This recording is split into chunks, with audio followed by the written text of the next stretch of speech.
St. Patrick's Day, the Brewing Underground podcast. We're going to celebrate in St. Patrick's Day style today. And Steve and Scott are here with our good friends Chris Finen and Michael Stokes. And guys, cheers. Is that what we say on St. Patrick's Day? Or what else do we say? Oh, man. I didn't know there was going to be homework. I didn't. Yeah, that's right. I forgot to study. Huzzah! I don't know. I mean, for Oktoberfest, I know pros, but I don't know. We'll go with cheers. We'll go with cheers. We'll go with cheers. Yeah.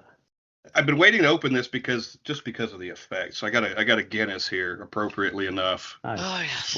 Did you open yours already, Steve? Yeah. All right, so these have got those little widgets on the top of the can that holds that nitro, and I learned that in the last couple of days through. That's called a widget. Mm-hmm. Oh shit! There it goes. Look, there it goes. Look at the Guinness. Do you have to pour it? You know how to pour it. You do what, 2/3, and you have to let it sit. Yep. You do the same with a can like that? I don't think it works the same. Although, look, probably pretty close. Look. Yeah. Mm. I have a fun fact for later about how long it takes to pour the perfect Guinness. Can't wait to hear it.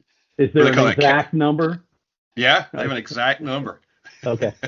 And they call this cascading, I believe. Scott texted me last night because he said, "You drinking a Guinness?" And I'm like, "Yeah." He goes, "When's the last time you had one?" I'm like, "Oh, I had one at a yard house a few years ago just for the hell of it because I hadn't had one in a long time. I mean, the first time it's amazing that I can actually remember that I had a Guinness was over 20 years ago. And so at that time, I thought it tasted horrible. And now I'm going, no, it's not good enough for me. Apparently, I've become too much of a craft beer snob. Well, it's funny when I texted him. I go, I had to buy 4. I didn't have 4 last year. How did I have 4 in the last 2 years since I've come back from Ireland? So, yeah, Scott learned all these fun facts of Guinness and how to do Irish dancing at the brewery. That's the only thing I didn't follow up on was the dancing since I've been back. He's going to do that later too. He's going to do his Irish dancing jig demonstration. It is amazing though that I remember where I ever got my first Guinness, and it was here in Nashville. It was at the Flying Saucer, and that's been at least 25 years ago. I guess back in those days when you had 200 beers on tap and feeling kind of fancy, so I'll get myself a Guinness. Right. And I can't say I liked it all that much, but oh well. Yeah, it's got its place, I guess. I got forget. Its place. Yeah. Yeah. So I missed the Flying R.I.P. Saucer. to Flying Saucer. Yeah. R.I.P. This is good. Finn, did I see you sipping on a Bud Light, or was that something else? No. This is It's Irish Light. Schlafly black IPA. Ooh. All right. So yeah, not Irish. Okay. But straight out of St. Louis. So there you go. The Irish Catholic part of St. Louis, I guess. Stokes, what you got? I haven't seen you open anything yet. I got a Three Floyds Return of the Ancients Irish Red. Whoa! Oh, look there at you go. that. Nice. Had it before. It's always solid. Yeah. They didn't have any fruited Irish beers out there that you could find. I couldn't find the Cloverfield strawberry banana pound cake. Damn it. I think Steve will probably get to it shortly, but he had some stuff recently up there at Listerman that he's probably going to talk about that is pretty close to some of that, I think. Yeah, some really good stuff that that we'll get into. So when we put some video out, I'll be the only one that had kind of been propped today. So I've got the green beads, I got a green shirt on, and I got something I'm only going to wear once. Only once. You guys can't make fun of me on this because... No, we're not going to make fun. So this is a hat that this is a St. Patrick's Day hat that belonged to my dad that I had inherited over the years. I've never worn it anywhere because, quite frankly, it doesn't even fit my head. And I don't even know the origin of it. I asked my mom recently. I asked my sister, and they're like, I don't know. It's been, it was in the family for decades. And I couldn't even find, inside the hat, who made this hat or anything like that. I've kind of Googled it. So, in honor of my dad, Jerry Sullivan, happy St. Patrick's Day. Here we go. You guys ready for this? Yes. Nice. He puts it on over the headphones. It's over his headphones. Right so, up It's not going to hit my headphones. Come on, take the headphones off and put it on. There we go. Take Just for the yeah. There we go. All right, now get up and do a jig. Yes, yes. I love it. Very festive. I like it. Very festive. Whatever you're saying, I'll have to go back. It looked good, man. It looked good. You got the green shirt. You got the beads to go with it. There you go. Good. Yeah. Speaking of beads, while we record this, it is Mardi Gras week. Yep. Steve's gonna throw them at you, Stokes, first, Yeah. and then yes, just know when he throws it towards the camera, it's at you. Yeah. Yeah. That's for this random chick behind me. Right. Yeah. But yeah, I guess I'll keep this hat in the family. I just have never worn it ever. I've had it. It's been in my closet for a few years in a box. And when we started talking about doing this episode, I'm like, you know what? Yeah, maybe I'll put the hat on. Yeah. It doesn't really fit my head though, but you know. It looks the part though, man. It Yeah. looks like an Irish. It's an Irish St. Patrick's Day hat for sure. I just wish I knew the origin of it. But even like when I was younger, my dad used to wear it on St. Patrick's Day. So obviously it's an old hat. There you go. Very nice. I'm glad we got to see it. I know it. Big time excitement. Scott will be putting it out there on video somewhere. You know that's gonna happen. Look, when I do one of those shorts, those little shorts out there, that's getting in there. It doesn't matter what the audio sounds like. The visual's getting in there. Well, I'm gonna crack open another beer. I know I got the Yeah. Guinness here, but I'm actually gonna crack open. I have from Fathead's Brewery. This is the St. Fatty's Irish Red Ale. Very nice. And I have Fathead's not a had good this brand. yet. Yeah. Fathead is a great brand. I was lucky enough to find this a couple of days ago when I was up in Cincinnati at the Party Source, because we know they always have everything. So yeah, Mhm. cheers. There we Cheers. Cheers. I had a Fathead last night. It was Pimp My Sleigh. So it's a little left over from Christmas. go. Yeah, But I had just gotten it. It was brand new. So I'm like, I'm drinking it anyway. good Which deal. Christmas?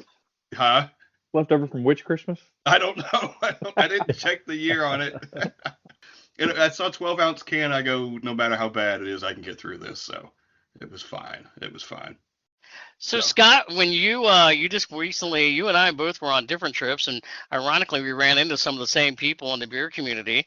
You were in Scott. Y'all went. Scott went to a beer festival in Louisville this past weekend when it was like 10 below zero. It was outside. I'm Nice. not warm yet, man. We went last Saturday. It was called Tailspin. I don't know if you guys heard of that one, but it's an annual one in Louisville, and they have it out there at Bowman Field, which is at the airport. And when they said the high was 50 that day, I guess they failed to tell us that it was 50 at midnight or like Oh. 12:01, and then it just continually got colder as the day went on. It was freaking freezing out there, but we still had a good time. And they had 50 vendors or 50 breweries and 250 beers. Freezing, I tell you, it was sucked. But man, it's funny, they had like for entertainment, you could walk around and they had like a wrestling ring was set up out there in the middle of the field as well. People were out there wrestling, live music. I'm sure there were quick matches. Yeah, I bet. And they were wearing their regular wrestling clothes, like a dude out there in his trunks, and that was it, And it's like, oh wow, you guys are crazy. But really cool festival. I just wish it were 20 degrees warmer. Would have been that much better. But and they give you these stainless steel cups, not glass or plastic, so that only made your hands a little bit colder. Yeah, right. It's Oh, worth the man. trip though, man. They were like $60 for the ticket, so it wasn't bad at all. And shit, again, they had some live music, bunch of vendors. I missed it, and I didn't realize till afterwards. They had a bourbon barrel beer bar, which I completely missed. I don't know how I missed that, but that would have warmed Any you up. breweries up there you hadn't had before? Some interesting stuff you stumbled on? Yeah, there were a couple from Louisville, Ari, which is another brewery I went to afterwards. But yeah, I'm trying to think of some of the other ones. I have to look them up. But yeah, a lot of them. Three Floyds was there. Had a couple of theirs that I hadn't had before. Recognized this is their backyard, being that they're in Indiana.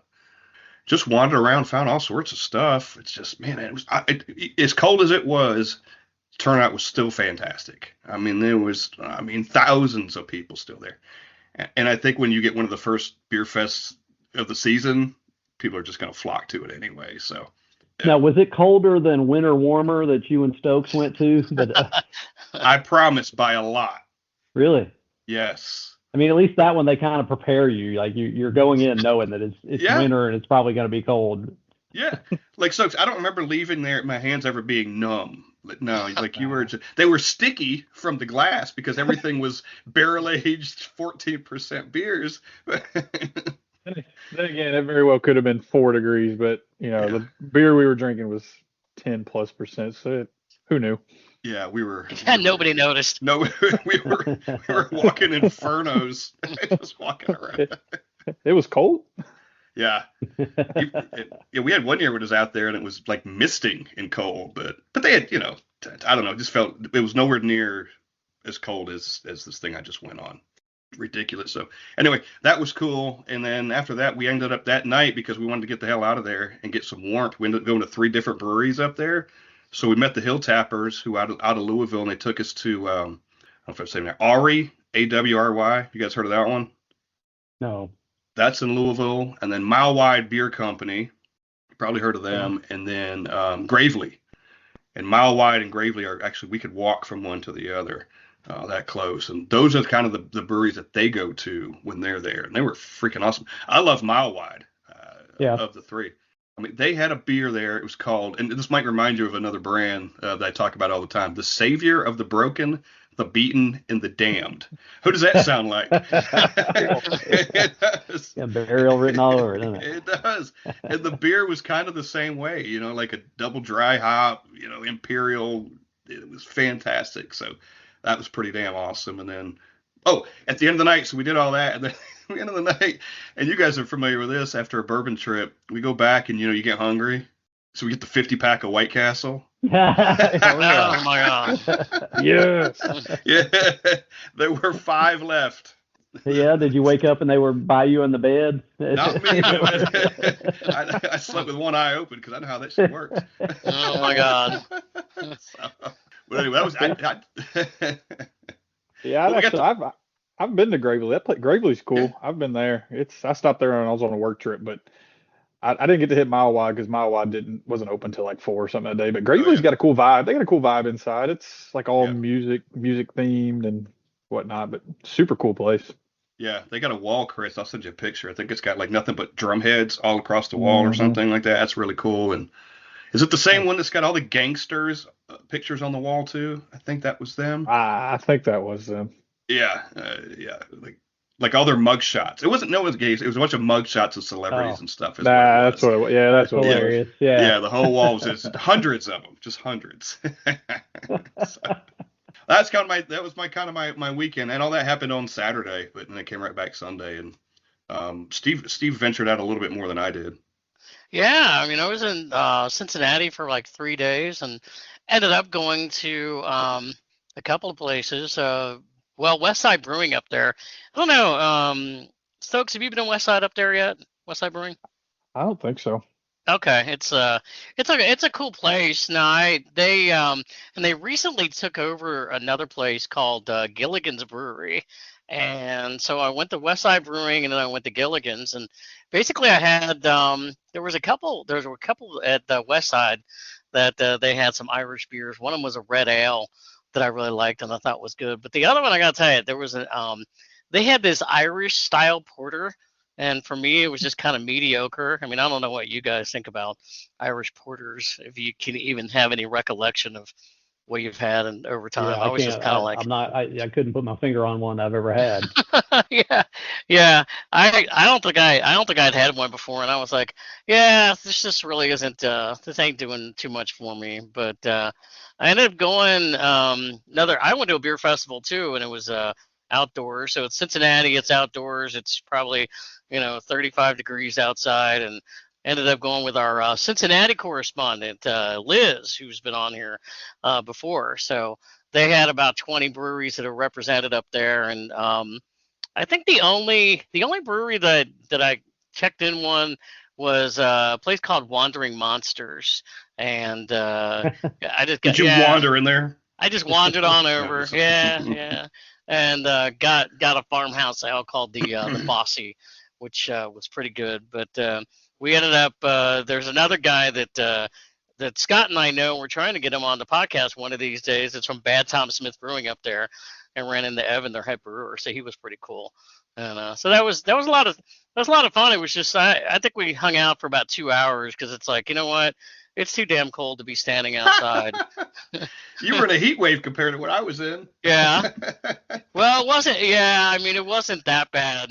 It was bad enough for wintertime up in Ohio. So yeah. But no, I mean, some of the cool beers that, as far as Irish are concerned, that I checked in was I wanted to get to Listerman because I know Stokes, you've been a Listerman. I know you like Listerman, and Scott and I have been there a few times. And so they had a couple of Irish beers on tap. One of them was called the Pot of Gold Shamrock Shake, which was 7% stout. And man, I love that thing. I rated it a 4 on Untappd, and I thought it was really good. I just think on like Irish beers, like you were saying porter, I look at red ales and stouts are all you ever see. Yeah. Like I don't really see a whole lot of anything else. If you look even through Untappd, those are really the only 2 categories. Yep. For Irish beers. Matter of fact, before we move on, I'm taking a page out of Noah's book, and I'm double fisting because that Guinness is not my favorite. So He's not doing it for you. No way. Oh, there you go. Look at that. So the Highwire, but saving this too, the Highwire Irish Cream 10W40. And when Steve mentioned this episode, he said we got to get some Irish beers. This was the first one I grabbed. I was like, I've had it, but I was like, I'm gonna get it. That's funny. How is it? Pretty good. Yeah, I haven't opened it, but it says Imperial Stout brewed with coffee, vanilla, and lactose. Product of the USA, sweet and creamy. Okay. No fruits. No fruits. Sorry, Steve. I feel like Chris, like Steve mentioned, he had a Shamrock Shake stout. I mean, you need a Shamrock Shake sour. Yeah. That's right.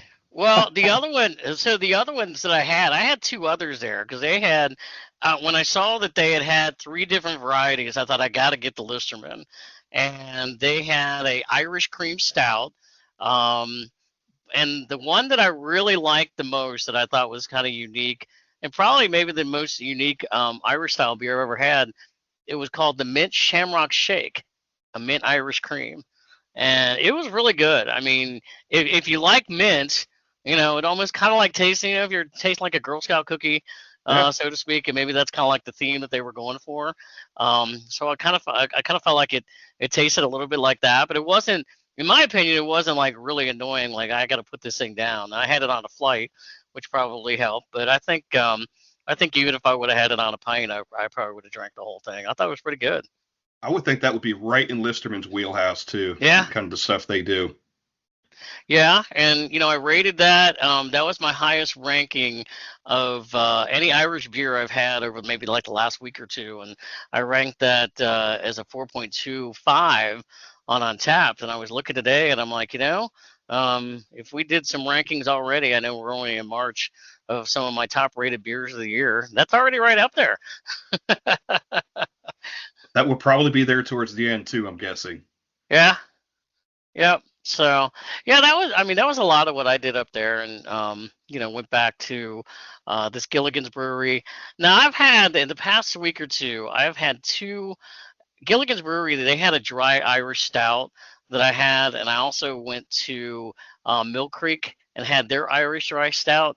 I got to tell you, both of them were just average for me. And I think maybe both of you guys or all 3 of you guys have had the Irish dry stout from Mill Creek, but I know, Scott, you have. I just didn't think much of it. I was like, it's kind of mediocre. And maybe it's just a style. I mean, dry stouts are great. I love dry stouts typically. Yeah. But I think I agree with you on the Mill Creek one. Yeah, I'm definitely a huge fan of the dry stout, the Irish dry stout, and you guys might remember we had one at Manitou when we were in Colorado for Great American Beer Fest. They had a Mountain Shadow dry Irish nitro stout that was really, really good. And the only thing I rated higher than that, well, as far as Irish dry stouts, is the Beamish. Yeah. And that was Yeah. because we were in the motherland. I think, Yep. we were there when we had it. And, just that was probably the first dry Irish stout I had had in maybe ever, but in quite some time anyway. And man, it was good. And I know Scott and I have searched high and low. You can't get it in the U.S. There's not a way. I think it's actually a Heineken product now. Like I think it's from one of the giant distilleries, but hmm it was quite good. And just different, a lot more complex, I think, than a Guinness. It just had a lot more going, a lot more roasty flavor to it. So Yep. really like that. Wish we could find it around here. I know. I for a year after we got back from Ireland, I hunted that shit high and Yeah. low, and it boiled down to you needed a mule, just somebody coming back and forth to bring it to you. There was just no Right. way to get it. Well, and I Do you think remem- some of it, we were probably affected by the surroundings and the situation, being over there and having a great Yeah. time, sitting at a great little pub, a roaring donkey. The and, roar, yep. Yeah. But then you guys, if we had it here, we probably wouldn't like it as much. and then you guys also say like Guinness over there tastes a lot different than around here than it does over here, though.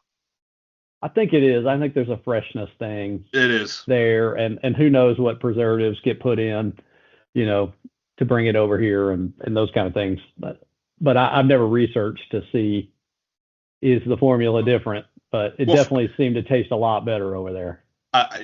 2 nights ago, I went down a rabbit hole on the whole Guinness in Ireland versus the U.S. Every drop of the original Guinness, the original draft, is made in Ireland. There are plants here, but they don't make that here. It's the exact same formula, apparently, same recipe, and it gets pasteurized here, but it also gets pasteurized there as well. So people talk about the pasteurization when it gets here. I think it just boils down to freshness. Well, and the water's different too, right? I mean, they're not importing the water, So we all know from No, they're making it over there. like 100% is made there. There's none that's made Of the original Guinness, not the variants, because there are variants you. of it, but the original Guinness is misunderstood, only made there. Yeah. Oh, okay. Yeah, because there are 2 plants in the U.S. Maryland's got one, and Chicago's got one. Yeah. Yeah, it's aged then. Yeah, I bet you're right. Yeah, it's slashed around. That just seemed to be the consensus overall. But Did you guys run into any? I think you did because I remember Scott sending a picture of now my last name is Sullivan. Over there, it's the O'Sullivan, but there's still Sullivan over there. And yep. You guys have all seen this locally too, but it's made in Ireland. Hey. Oh, right. Look at you. Yeah. I've drank this. I've drank this before, but I've kept the can. Obviously, and the Sullivan. But no, I was looking. Like today on my Untapped app of how many of the of those that I've had, and I've had like 3 different ones. Of course, I've had the Maltings Irish Ale and the Black Marble, and the Irish dry stout. So I thought they were all good. When I've had them. Do you guys remember having any of those when you were over there? I don't remember seeing Sullivan. I feel like we would have taken note of that and took a picture and send it back your way. I'll tell you what I did. I think Scott had sent a picture of a truck that said Sullivan's on it or something. It was a delivery truck, and it might have even said O'Sullivan's on it or something. I think that one was, I think it was O'Sullivan's bail bonds or something like that. Yeah, of course. They transitioned businesses over the years. That's it. They're diversified. It's a diversified conglomerate. Well, they got the corner, the market corner, right? You get them drunk, and then you got to bail them out for being drunk. Bail them out. That's right. It goes hand in hand. Very vertically integrated. Yeah, that company. Well, I think we actually traced our family roots years ago to where, basically when the Sullivans migrated, at least on my side of the family, migrated to whether it was like around Ohio. I can't remember the exact location, but kind of traced it back to when whoever first came here way back in the day, it would have been O'Sullivan, and then changed it to, Sullivan. So, technically, I'm an O'Sullivan. O'Sullivan. Oh, yeah. Sullivan. Steve O'Sullivan. I put my hat back on here. so this I'll never live that one down. So this is funny. I looked up on Untapped just Irish under beers I've had. It's 31 red ales, 29 stouts. So just like I said, it's all stouts and red ales. But funny enough, they're all between. I've rated them all a 3 to a 3.75, and I'll probably get my beer drinker's card revoked for this. But tied for the lowest on here at a 3 is a Guinness. Yeah. but to my defense, it's been 5 or 6 years, and you know I can appreciate one a little more now. So maybe it's different, but it is funny. Like one of the lowest Irish beers I've ever chugged in is a Guinness. What most people like see as like the pinnacle of straight up good Irish beer. The most popular one too. Yeah. Oh yeah. Yeah, because I'm trying to sit there and go, I'm trying to appreciate this Guinness more than this Fatheads that I'm drinking. And the Fatheads I'll take. And like even yesterday, I had the Southern Tier Irish Cream Milk Stout, and I like that one. There was either Stokes or Scott. You had rated that. I rated it at 4 on Untappd, and I thought it was a nice balance. I didn't think it was overly sweet. I think one of you rated it maybe a little bit lower than I did, but I liked it though. I saw that I had it, but it was like 4 or 5 years ago, so I probably would give it a better rating now than I did then. Yeah, and the only other ones that I've had around here lately that that are Irish related was Tailgate's Cooler Nights Red Irish Ale. I had that recently, and then not too long ago I had Half Batch has a really good one, the Downpatrick Irish Red. Mm-hmm. Have you guys had that one? That's a good one. I look at mine, and it's Scott. I mean, you and I've talked about this before. My top 2 are red ales. If I look at just Irish beers, it's the Black Abbey Irish Red, and then the Crazy Gnome Red Hat, which they released pretty sure when they opened 5, 6, 7 years ago, whatever it was. And Scott, you and I've talked about it. I love red ales. It's hard to find them. I feel like especially in bottles and cans, but even draft, like nowhere around here. I mean, Black Abbey does a decent job, but I'm trying to just think how many times do you walk into any brewery in Middle Tennessee and you're like, oh, there's even one red ale, let alone 2 or 3, but there may be 5 you could list and go in today, and you're going to find one on the shelf or on the list. Yeah, and probably more apt this time of year, right? Just because it's St. Patrick's Day and stuff. Speaking of which, we were just at Marble Fox, a week and change ago, and they had an Irish red ale. Crack in the glass. The crack in the glass. How was it? Pretty good. Spelled Craic. Mm-hmm. It was delicious. Yeah. And I've been meaning to get down there for about a week to get it, and I finally got down there real quick, and we ended up having a couple of them. But that was a good one. That's high on my list for this year.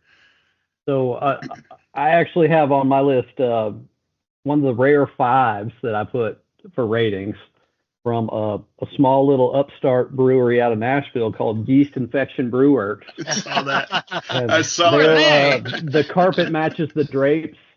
Irish Red Ale is primo, brewed by our own Scott Turon. It is a perfect score. Yep. Actually, very, very good. All kidding aside, it's very, very good. Funny he mentions that, like a local home brewer. So I didn't mention it yet, but my 4th or 5th highest one on here, Scott, I've talked to you about this, is my buddy. He homebrews and used to homebrew up in like Columbus. But speaking of carpets matching the drape and yeast infection, his brewery home name is Jack Mehoff's. So that's there's a little trend there going. But his Irish dry stout is like my 4th highest dry stout I've ever checked in. See? There you go for creativity there. You just come up with a good brewery name, and you immediately make a good Irish beer. That's half right there. Before you even taste it, you're getting a good rating. Stokes, you mentioned the Red Hat Ale from Crazy Gnome. I just had that about a month ago, and by the time this podcast drops, we had Grayson on, and I'm pretty sure they're getting food there now. And I asked him about food pairings with some beers, and I'm pretty sure that I asked him, and I don't have it on the top of my head, but I asked him, like, what would be a good food pairing for the for that beer, for the Red Hat Ale. So you'll have to tune in and find out what's a good food pairing for it once that comes out again. Nice. And by the way, that episode comes out tomorrow. At that time, we did not know who his food partner was going to be at the new brewery. It's Fab Pizza. They put it out today on social media, so it won't Pizza and beer.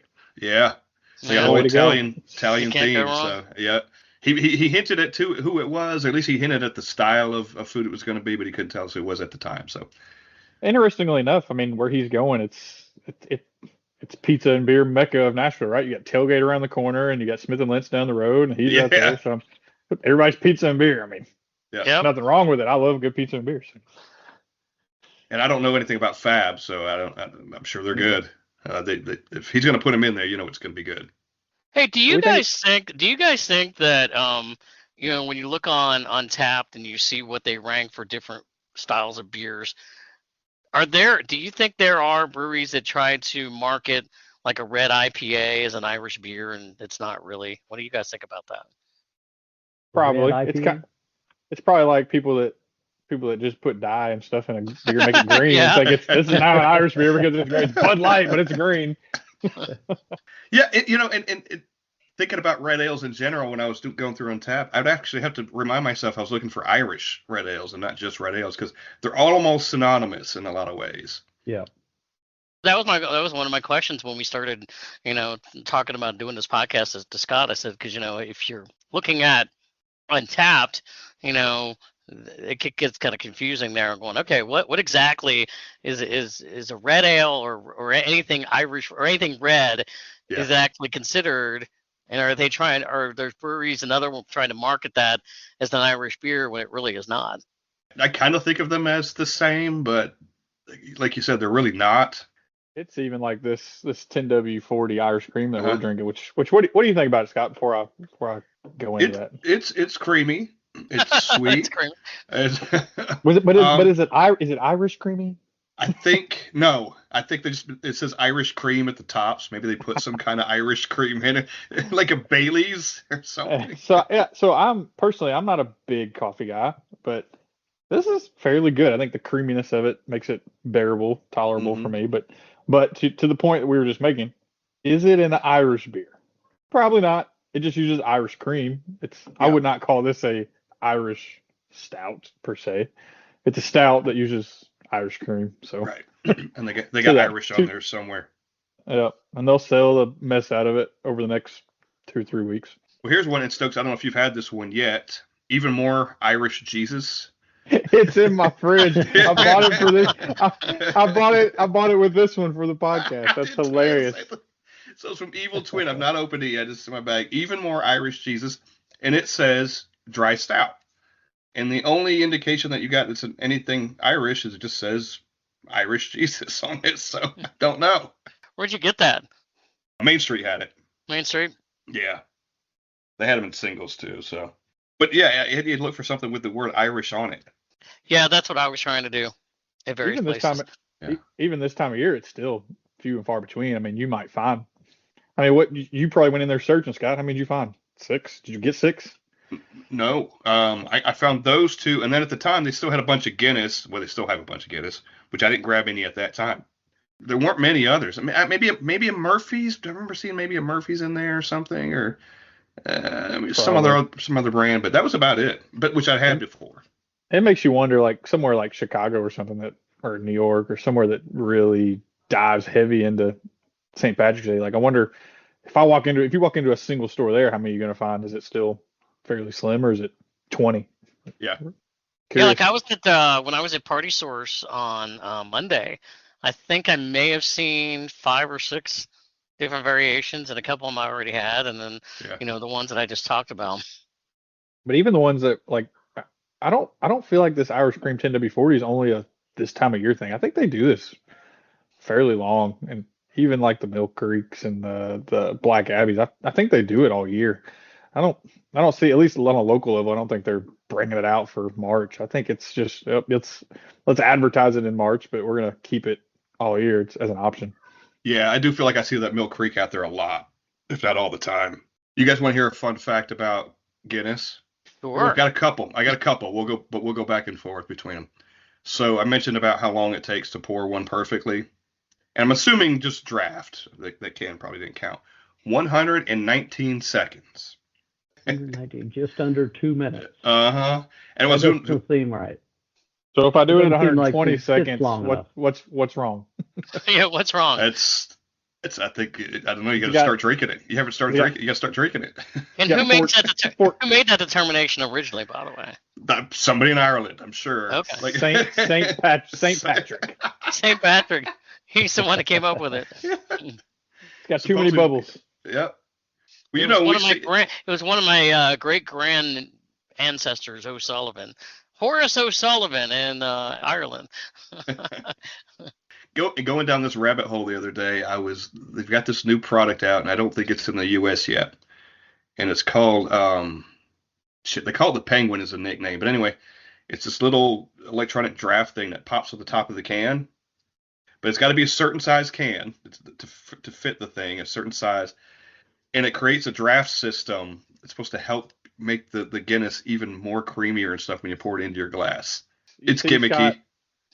Scott, that reminds me of at like sporting events, the ones that they fill up the cup from the bottom with the little magnet at the bottom. Yeah. And if I remember correctly, there's somebody in this group that decided to poke said magnet in the bottom of their cup when they first came out. So, Billy. Well, you think if you poked it that it would just go right back down. It does not. Even though it's magnetized, there's a bit of a gap or something that it doesn't settle right back again. It needs to come with a warning or something. It's because there's lots of ounces of beer rushing out, keeping it from physics, just physics. You're just sitting around there and your fingers are feeling around the bottom of the cup, and you think, what happens if I push this? It ends up in your lap. Hey, I do want to say, after this is over, I got a couple of extra cans of Guinness if anybody wants them. I could share. I'm good and stocked up. Yeah, getting stocked up. I'm good and stocked up. I'm probably not going to keep them around until next St. Patrick's Day, though. I don't think they would. I don't think they would be good for a year. Well, Steve's not a Guinness fan, huh? Oh, it's all right. I think I'm just becoming too much of a craft beer snob of like, all right, give me something a little more flavor, a little more oomph to it. There's better stuff out there for sure. Yeah. One thing I look at is Guinness is a stout, obviously, and St. Patrick's Day isn't stout season in my mind. Like, you're getting into spring, especially here. I mean, albeit right now it's 37 degrees outside in Middle Tennessee, but it was also 80 a couple days ago. So Guinness are good, but I don't want it when it's 75, 80 degrees. I want it in the fall. Like, yeah.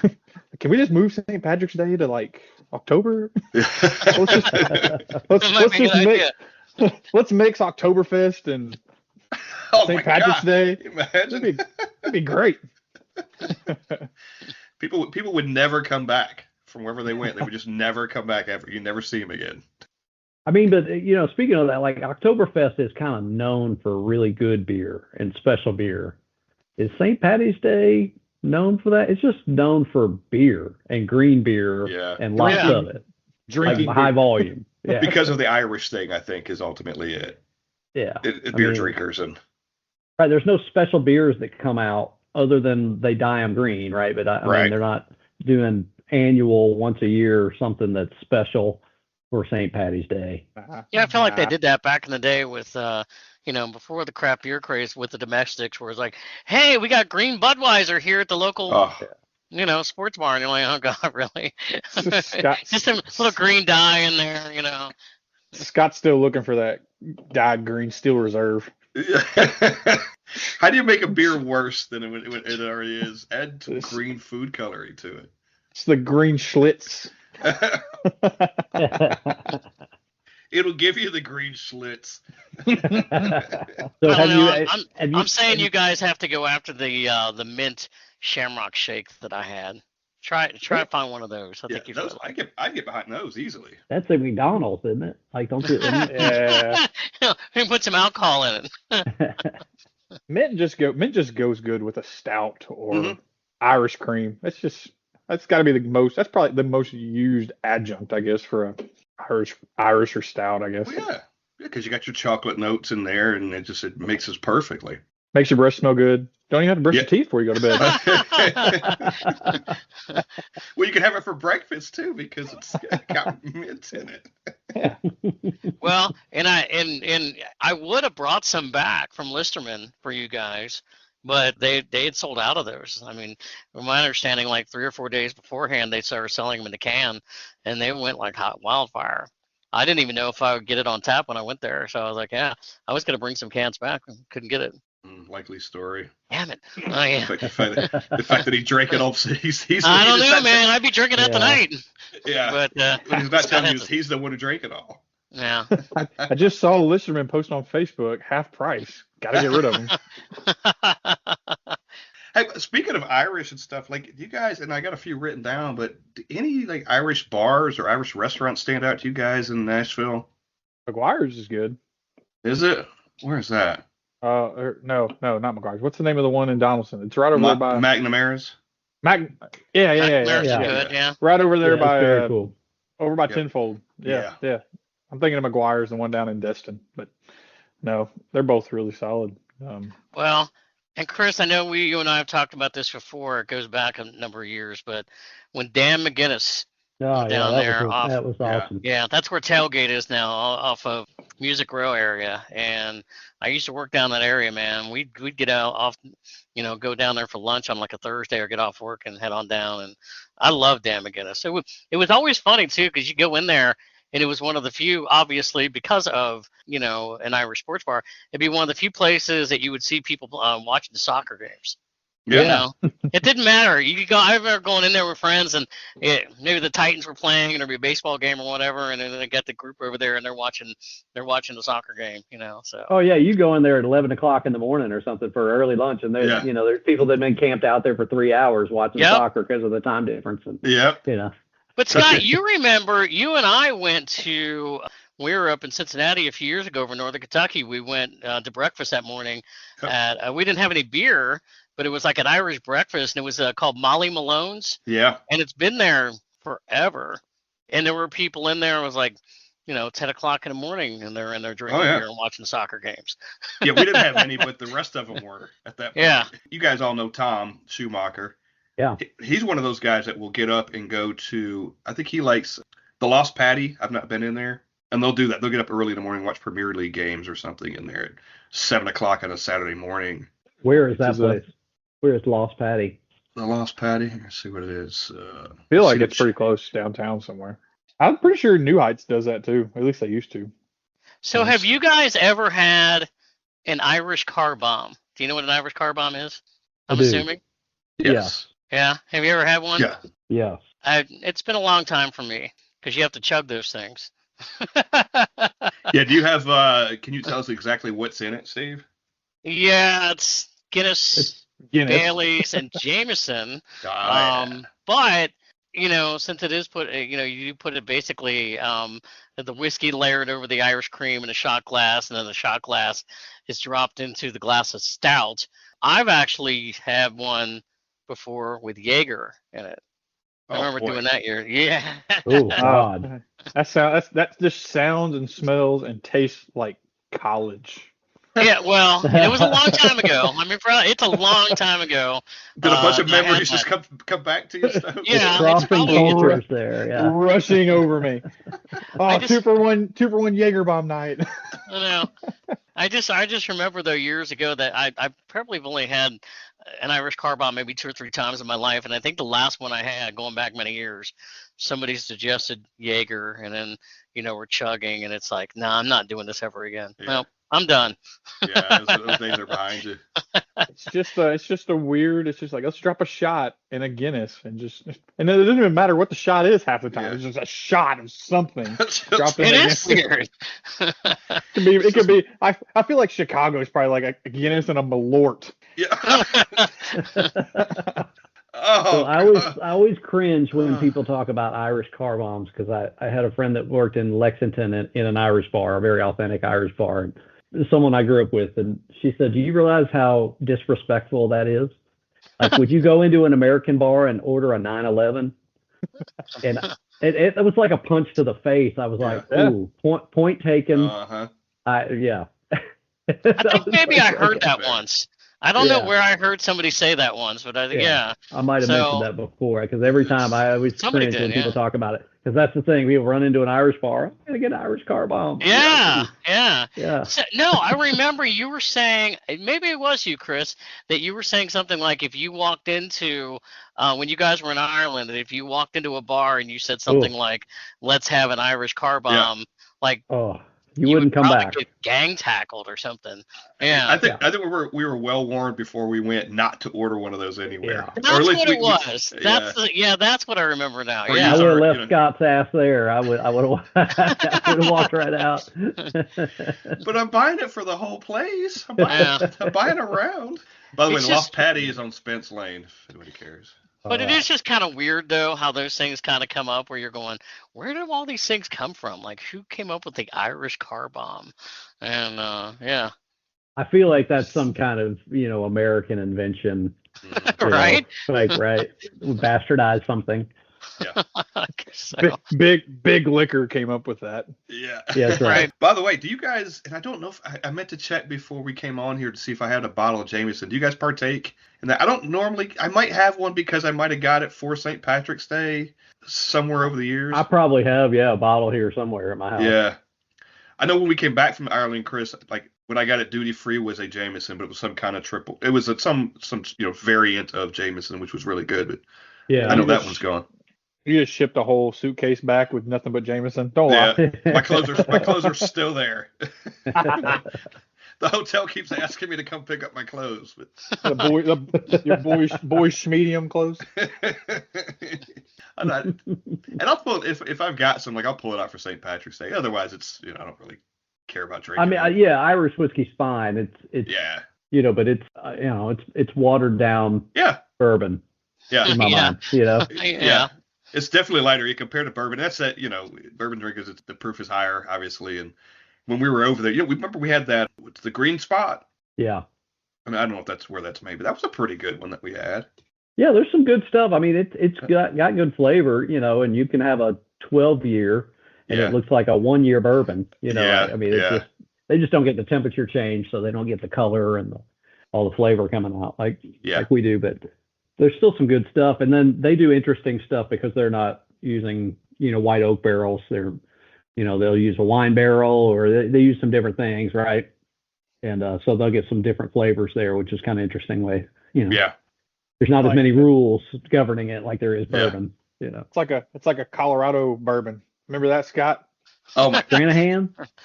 We were at GABF last year and we went out to that. We're trying to go find bourbon for the condo or the Airbnb, and this liquor store was like, we're like, what do you got bourbon wise? He's like, oh, I got this Colorado bourbon. We're like, I don't feel like the weather changes enough here to make that taste amazing. I'm all right. Colorado bourbon. He was all too happy to try to push it on us too. It was like it never got above 75 all year. Or it tastes like Coors Light or something. The world famous Colorado bourbon. With a hint of Coors Banquet. Yeah. Be amazing. Don't know. Yeah. Aged in Coors Banquet barrels or something. But even the price point was still like $80 a bottle. It's like, I can find a lot that I know I like for $80. You're getting that local flavor there, the Colorado flavor. That's why they're charging you so much. Didn't we end up with Eagle Rare or something in lieu of that, or probably something? We found something better. Yeah. Because where in Nashville are you going to get Colorado bourbon? So they figure, it's a see. They're trying to hook in there. They're trying to hook in there. Don't import that shit in here. We don't need it. If you like it, hey, you like it? Well, you'll never be able to find it. Too bad. Yeah. Go back home and never find it. That's it. And now we're doubling the price on you. Yeah. And so let's just go back on another tangent from another previous podcast. Oh, Tennessee has terrible liquor laws. You can't ship it to your state either. And if we do, we're going to allocate it on one Wednesday every month. You'll have to find a friend that goes on a work trip to Colorado. Sending Carter to get High West or something. Yeah. That's a solid one. All right, how about another Guinness fun fact? And Chris, you know the answer to this one, I bet. I know you do because we learned this at the same time. What color is Guinness? I don't remember the answer to this. They've got a specific color. Yes. Do you want me to give the answer? Yes, because I know you're reading it off my sheet. So you go. I'm just saying. I know, but I'm just like, do you want me to give you the answer? Yes. See, I'm trying to help pivot here. Okay. It's dark ruby red in color, not black. I'm reading this from Scott's. Yeah, The classic stout is only brewed in Ireland. Beer is not different from Ireland to the U.S. Guinness is actually pasteurized in Ireland as well as the United States. Mm-hmm. There you So go. what I'm learning here is Guinness, red ales, Irish, red ales. Uh-huh. Everything they make is red. The only way you could tell, like if you hold it up to the light, you don't see it through. You have to look at the bottom of the glass where the light kind of comes through, kind of like in the corner, and that's how you see it. We went to that little experience center and they taught us that. And I won't say blew my mind, but I didn't know that. Yeah, I've forgotten all about that, Scott. Very interesting. It's made your day. Yeah. Apparently, it didn't impress Chris that much. Have you tried that with other stouts? Do you think other stouts are red? Good question. That's a really good question. I should probably do that. Although I need to pour them in a glass more often because usually I'm drinking them just drink out of the can. But it could be. That could be. I still have a little left, so I'll try to. Yeah, I'll find. I'm gonna do that experimenting later, and maybe get a flashlight up to it. And I'm actually seeing some red here. Is it as red as the background? My Cincinnati Reds ball. I don't see anything through this can. Yeah. The lighting in your house sucks. What's going on here? You know that there are antioxidant compounds in Guinness, so it makes it healthy. There you go. Oh, Yeah. they should put that all over the bottle and can. That's exactly. Don't they do that? Speaking of Jaeger, don't they do that with Jaeger? Probably. I can't tell you last time I purchased a bottle of Jaeger, so I have yeah. no idea. No. It doesn't have some medicinal kind of stuff in it. I don't know. I'm not drinking it. Way back in the day when I was younger, and now I'm a little older. And by the way, thanks guys for the birthday greetings. Jaeger was one of my go-to shots, but it's been a long time. Did you notice that? You can tell that Stokes is the youngest among us because he talked about Jaeger bombs, which that was not a thing growing up, right? We did shots of Jaeger. There was no Red Bull. That didn't exist. So the young one has dated himself there. It's funny because like me and you guys know my buddy Jordan. Like we lived in this dorm on campus at Tech, and across the street was Spanky's Bar, and I think it was Tuesday was 2 for 1 Jaeger bombs. So we'd be over there till God knows how late. Rough time. I'll tell you, I look back and I go, why did I like Jaeger so much back in the day? That's why you have to shoot it. You just mentioned the word Jaeger around my wife, and she like wants to throw up. She's like, it's got one of those. She's like, it tastes just like story and a Jaeger story that tastes like that way. Tastes like she's like, it just smells and tastes like a frat basement or something. Yeah. Well, I feel like there was that happened to me many years ago. Again, many years ago when I was doing Jack and Coke when we were dumb. We used to do Jack and Coke, and then let's do some Jaeger on the side. Like, no. You're feeling that in the morning, so not a good thing. I think when you say you're doing Jack and Coke, it sounds like something different than drinking Jack and Coke. Drinking Jack and Coke. Thank you for the clarification there, Mr. Finen. Not doing. Who's Jack? Who's to say? In the 80s, he was a wild man. Yeah. For the record, I never did Jack and Coke. At the same time. Yeah, at the same time. Thank you. For the record. This joke is a little late now, but I'm going to stick with it. That bar, Stokes just mentioned, Spanky's. The only reason he'd go in there because he thought it said spank me. So that's why it became his favorite place. That's where I wore my assless chaps. I couldn't let it go. How's that? I saw you open that Irish Jesus or whatever. Not bad. I've had it before. It's you have had solid. I'm always not knocking Evil Twin. I always feel like their stuff's always fair, not amazing. Doesn't knock my socks off, but this one's good. I mean, it's not bad. I agree. Like I think they're fine. Nothing stands out to me from them. Sure, I'm sure I've had several. I give them credit. They distribute the hell out of Nashville. I mean, you find it everywhere. All their stuff. It's all over the place. Oh, by the way, you guys, and this is kind of off the subject, but Stokes, have you seen this on Untapped today? The Community Awards. Mm-mm. So you guys check this out when you get a chance, and it's like the 2024 Community Awards, and what they did is they broke down what like the highest rated stuff in the U.S., and then you can filter it between different states. And if you look at Tennessee, I just found this interesting. I didn't do a deep dive or anything, but Tennessee, if you look at the top 10, 6 of them are Zools, including the top 4. and the top 3 of the Zools are all stouts. Wow. You don't even get to I'll be honest. I mean, I don't know how many stout. Zool doesn't release many stouts in cans here, so I don't know how many you guys have had, but their stouts are phenomenal. Yeah. They're amazing. I mean, these things are rated. I didn't write it down, but I think they're starting in like the 4.6 overall rating or something. And that, if you're looking it up, Stokes, it's. Well, I had that the collab that we all got together at Southern Grist a few weeks ago of Yeah. them, and Fun. it was really good. Yeah. Funny you mentioned it. I'm just scrolling through here, and yeah, like Scott said, I mean, there's Zool. It's Southern Grist, Yeah. Living Waters, Mm-hmm. Marble Fox. I mean, there's 37 pages of this, but that's Yeah. those are all award winners: gold, silver, bronze. But Zool makes it great, and that top one is the one that got gold, or one of the ones that got gold is that XKS 9. That whole XKS stout series it's all delicious. I mean, they make some dang good sours, and like every time I go out there, like they have these things like sign up. This is like Grist or someone here, like get their membership program. It's like, do I know somebody out here that if I join this membership program will bring me my Zools? Like I want them. I want all of their stouts. But if it was in Nashville, yeah, it's a no brainer. But Yeah. It's a little ship 'em tougher. to A little you. tougher. Yeah, they might ship them to you. I don't know. Tennessee's got them laws, man. You can't ship beer and bourbon. no. Yeah. I wonder if it's different if you ship intrastate like that within the state. Everything yeah, I've ever yeah, tried to yeah, order has yeah. always been out of state. Interesting. Yeah. Yeah, it's funny because the thing that blew my mind, if you'd said, which Zool do you think is in the top 3, I'd have picked the mixtape, at least for one of them, but it's not, you don't even get to mixtape until number 4, and that's the blackberry, and then like 5, like 7 is like the regular mix, and 8, so they're all Stouts over the top 10.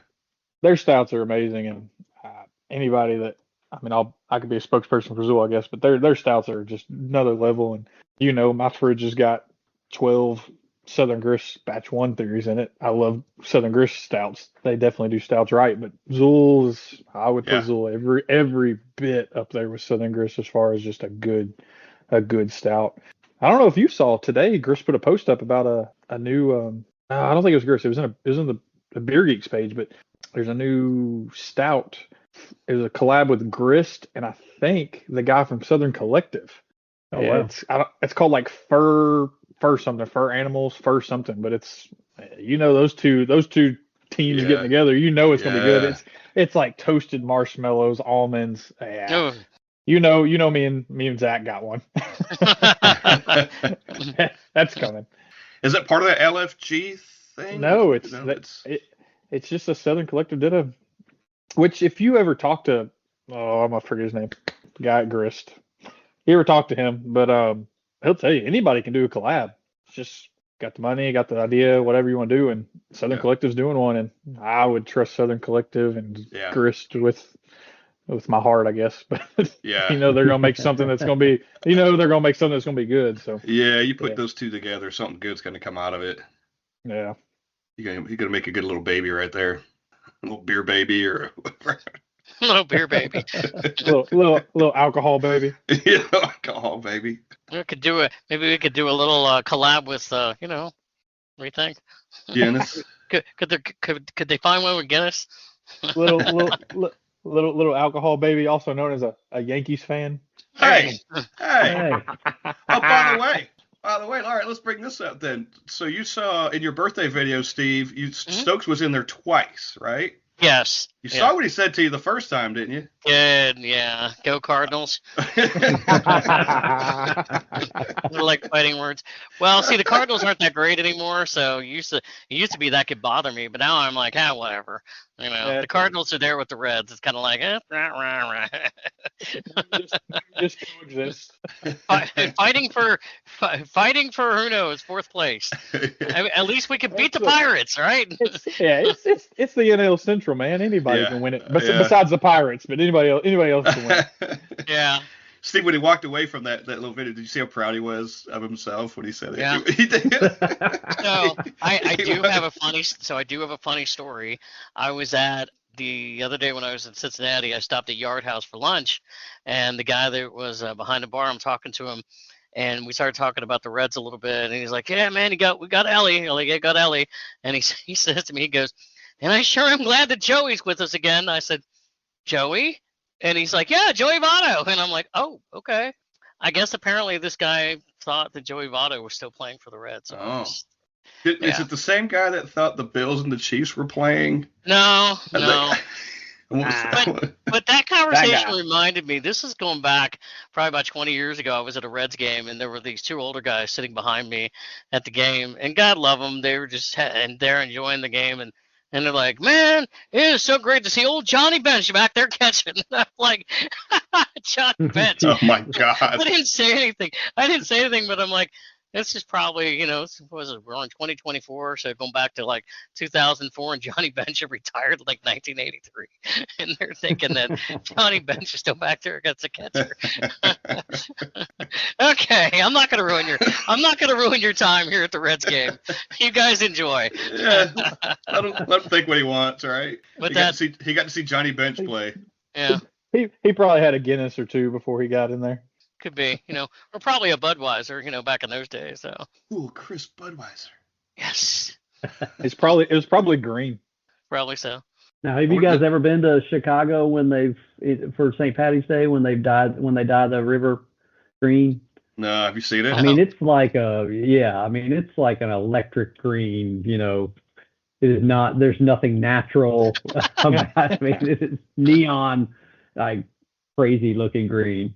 I'm sure. I don't know. I don't know. Do they still do that, or yeah, I think they still do it. Environmentalists might have shut that down. Pretty sure they still do it every year. Yeah. I mean, whatever that ingredient is, it's still. I mean, I'm sure they'll say it's safe. It can't be, can it? Man, it looks like nuclear waste. Yeah. It's like, maybe we shouldn't be doing this. You look over and you see some fish, or you see some fish floating up, and you're like, "Oh, okay, well, maybe we should not do this anymore." I'm sure it's changed over the years, but yeah, I've never seen it in person. Great town, though. Yep. Great town. Yeah. And they do it up for for St. Patty's Day, man. They got parades. They do it up. Yeah. Great town. The fans of the baseball team. Our hockey team's the only one worse than ours, maybe. Yeah. One of us. You mentioned Malort earlier, Stokes, and I'd never heard of it or had it before. Well, it was 2024, but back in the fall. We were doing the podcast at Phala Forest with the Foamy Heads, and Mitch brought out some Malort. We all had a shot. We had Malort, and he had Old Style. Yeah. They go. You basically live in Chicago now. Yeah. You're official. Those are the two things. Yeah, we had to win Malort with an Old Style chaser. Yeah, that was something else. Oof, rough. That was rough. That was a variety of alcohol day. I was like, okay. Yeah. What else can we bring on here? That was, and then not long after that we found that Malort spritzer. Did you get that? Yeah. Did you find that one? Oh, yeah. Oh, the things I do for my craft. Oh my God. I mean, if you're gonna drink every beer, you got to drink that too. But woof, it was rough. It's like you and I, Scott, were talking with the guys from Chicago the other night at the Preds game. Like I was bringing up the Malort. It was like a whole news story. The Malort cicada thing. Like there was some bar in Chicago when the cicadas were a big thing last year. Like they were putting cicadas in Malort and serving it at the bar. Like Malort's bad enough. Do you really need to put cicadas in it? Like, and people rushing there to get it because they thought it was trendy. Guess what I got? I got a beer with a cicada in it. You won't get this for another 25 years. The wing fell off in my glass. Yeah, it's a little garnish. Ugh, I can imagine. Anything else, Steve? No, I think this has been a great St. Patrick's Day episode. We ultimately, if you've heard this, if you listen back to this, we didn't really have a point other than it's just St. Patrick's Day. Do you have any limericks for us, Scott, on the way out? Oh God! Got any Irish limerick? God, I wish. Got any Irish limericks? Irish facts. Hang on, because we can edit out this pause here. But let me see. Let's find one here. I just want to see. I just want to see Scott do like the old Starburst commercial. Berries and cream, berries and cream. Put Steve to put his hat on and do it. I was gonna say, put Steve's hat on and do the dance. Does anybody that's- plan on having Lucky Charms for St. Patrick's Day? Okay, yeah, With beer. Breakfast of beer. Champions. love it. I'm sure there's a good Lucky Charms beer Chris would enjoy with a couple fruits. Oh A yeah. couple of them at least. I will tell you this, and I didn't know this until actually I was at McNamara's once. You know how they got a stage in there and they do live music and stuff and live Irish music. You know that song "Whiskey in the Jar"? You know, Metallica Yeah. covered it, and it was a Thin Lizzy song. That's an old Irish song. Oh yeah. Yeah, did not know that until I heard it. They were singing it one night in there, and I was like, "Why does that sound familiar?" In the Irish dance, and the whole thing was going on. So Those Irish drinking songs are great. yeah, I had no idea. I was like, "Oh, now it makes a little more sense." I think. Okay, we're just gonna. Here's one. There's a limerick, and I don't even know if it's any good or not. It's called "An Amoeba Named Max." You got to do it with the accent. Oh God. Come on, Scott. I was gonna say good day, mate. That's not gonna work. Perfect. Hey, mate. Crikey. That's Hi. like, trying to get Crocodile Toron. I mean, Lucky Charms. Let's see. An amoeba named I can't. I mean, Lucky Charms. That's all I know. It's an amoeba named Max and his brother were sharing a drink with each other. In the midst of their quaffing, they split themselves laughing, and each of them now is a mother. What the fuck? Oh, because it's an amoeba. Because it's an amoeba. We're going to cut that out. All right, hang on. All right, amoeba. Okay. God damn it. Okay. I'm cutting that one out completely. All right. Mind the gap. There was a young fellow from Belfast that I wanted so badly to tell fast, not to climb up the stair, as the top step was air. And that's why the young fellow fell fast. Ah, fuck. These are fucking stupid. I give up. If you did it with the accent, it would be good. I know. Hickory dickory dock. You just Google like Irish dad jokes. Yeah. All right, we'll do one because it sounds like you already did one. No, I just asked if that's what you're doing. Oh no. See if there's like an Irish drinking limerick All right, or let's something. see. Maybe. Yeah, that's a good one. I'm gonna pull an Irish goodbye and just close this. And There you go. What's Irish drinking? What? Like toast? Yeah, that's a good one. Yeah. Stokes is gone. He pulled an Irish goodbye and just left the podcast. Irish motherfucker. Oh, let's see if any of these are any good. Toastmasters. They're not.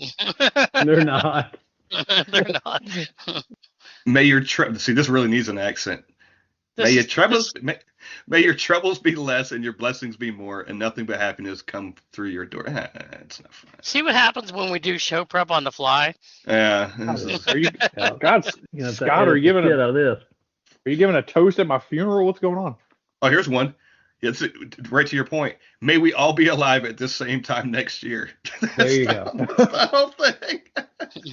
May you live may you live as long as you want and never want to want as long as you fuck it. Who cares? A lot heading towards as that. long as you live. Right. Yeah, there you go. Let's just have the luck of the Irish. I'm Irish. I don't know if anybody else is. But... You can kiss my Blarney Stone. That's how we'll sound. There is one more thing I want to touch on, and I bring it up because a lot of times we like to talk about community and things in the beer community and stuff just on the podcast. And March 21st is World Down Syndrome Day. And the reason I bring it up is because I saw a video that a brewery called Troegs out of Hershey, Pennsylvania. It's Troegs Independent Brewing. And they invited some VIPs from this organization called 321 for Life, who are supporters of Down syndrome organization. And on March 21st, there's this whole takeover of the brewery for 321 for Life. Kind of goes in and have a big celebration and stuff for World Down Syndrome Day. So I bring it up as a, kind of a thing within the beer community, breweries helping out and giving back. Awesome. Just thought it was a cool thing for them. Hats off to them. Hats off for 321 for Life for, their organization and doing what they're doing. And it's the second year at that brewery, and just a big shout out to those guys. And look it up. It's really cool. The VIPs went in there and helped did a collaboration with them and made a beer that they're doing, and then they're releasing it and selling it and stuff on March 21st. So anyway, I just thought it was an example of the beer community kind of giving back again. And I don't know Troegs. I just saw it, and I'm a big fan of them. Nice. So Awesome. cheers. So cheers to those guys. There we go. Yes. Cheers. Well, cool. All right. Well, on that note, I'm going to tip my cap. I'm not going to put this thing back on.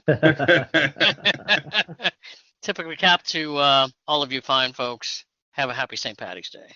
I'm gonna go see if we have any Jameis downstairs. I'm gonna go see if we have any Jameis downstairs. It's Jameis. Yeah, it's a mashup. It sounds like Jameis? I've had some already. You got some Jameis Winston? Look, it's the meds and the beer mixing together. That's the next Titans quarterback, baby. Little Jameis. Oh wow, We're doing it. famous Jameis. How'd your crab legs? Happy Guinness, everybody. All right. Cheers, everybody. Cheers. Cheers. We thought we'd give you a little bonus clip. The clip you're about to hear is Scott Murdy from National Brewing Company giving the history of St. Patrick's Day. We recorded this in March 2024 during our interview with Scott at Blackstone Brewing Company. Hope you enjoy. Since it is St. Patrick's Day, I thought I'd throw out a little trivia for you guys. Just a little historical information about St. Patrick's. There really was a St. Patrick. Right. He had absolutely nothing to do with beer or, green beer by all means. But how St. Patrick, how all that came about was his real name was Merwin Sukat. I think I'm pronouncing that right, but he was actually English. He was not even Irish. But he was from England, and at 16 years old, he got kidnapped and got enslaved in Ireland. So he was brought to Ireland and working basically on a big farm plantation. And this is in the 400s, so we're talking 1600 years ago. And was enslaved there. He was, I think 6 years he was held in captivity, forced labor. And he eventually escaped. And he prayed every night. If he has the ability to escape, he would devote his life to God. And so ultimately, after 6 years, he escaped, found his way back to England, and from there he entered the church and became a priest. After maybe like 15 years, I think, of studying, he ended up becoming a priest. And then he devoted his life to, because they're mostly, they were pagans back then, so he devoted his life to spreading the word of Christianity in Ireland, to the area that kidnapped him. So he went back to Ireland and started spreading Christianity, and he used the clover as a way to talk about the Holy Trinity, the Father, Son, the Holy Spirit, the three leaves of the clover. That's why the shamrock is kind of what we know of as, tie that in with St. Patrick's Day. But his Christian name, when he adopted a Christian name after converting to Christianity, became, he was Patrick. So then ultimately he was sainted, became St. Patrick, and that's the reason for the shamrock. And I can't tell you where the green beer came from. Where does that tie in with the? Yeah, but dry stout, Ireland. We all think of Guinness and other dry stouts as the national beer, that we drink on St. Patty's Day. Not green beer, but that was the prevalent beer that came about, and so that's what we celebrate St. Patrick's Day today with. We're happy he existed. Yeah. Sorry you got kidnapped. But. Yeah, exactly. And there you have it, the history of St. Patrick's Day. Happy St. Patrick's Day. The things you learn on the Brewery Underground podcast. Well, fantastic. Well, Scott Murdy from National Brewing Company, we appreciate you so much today. Oh, sure thing. It's been a pleasure. Joining us on this podcast. And again, this was our very first podcast on location. Well, we're glad to host it. Yeah, definitely. And I look forward to, I know we both do, look forward to talking to you again soon because, we appreciate it. Yeah, definitely. Let me say thanks. You came in early. We're the only ones in the brewery. You opened it up for us. Yeah, we're going to drink some more beer and do a tour here in a second. That's going to be great. It's going to be awesome. Yes, thank you very much. Looking forward to it. All right, everybody. We appreciate it. I'm Steve Sullivan for the Chancellor of Craft Beer, Scott Turon. This has been the Brewery Underground podcast. Cheers.